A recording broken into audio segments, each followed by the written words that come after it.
Film का नाम welcome है। तो वीडियो क्लिप देख के तो आप लोग समझ ही गए होंगे कि आज हम किस मुद्दे पे बात करने वाले हैं। जी हाँ भाई साहब, मनी मिराज बिहार का एक काफ़ी फेमस नाम है। जी हाँ भाई साहब, कॉमेडी के दुनिया में सबसे बड़ा नाम मनी मिराज है।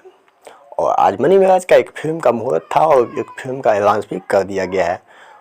और मुझे ये भी पता चला कि इस फिल्म का शूटिंग भी काफ़ी कंप्लीट कर लिया गया और कुछ हद तक बचा है, तो वो भी बहुत ही जल्दी कंप्लीट करके आप सबके बीच में इसका ट्रेलर का लॉन्च किया जाएगा।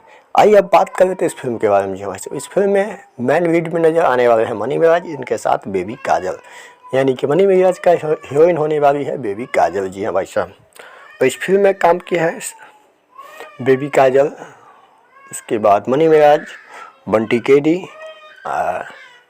शशि सिंह, सब लोग इसमें काम किए हैं। जी भाई साहब, उसके बाद इस फिल्म की डायरेक्टर की बात करें तो इस फिल्म की डायरेक्टर है संतोष मिश्रा। जी हाँ भाई साहब, इस फिल्म में गीत जो गाए हैं उनका नाम है चांद जी, श्रीपीराज, शिवानी सिंह। ये वीडियो कैसा लगा हमारे चैनल को सब्सक्राइब करिए, कमेंट करके बताइए वीडियो कैसा लगा।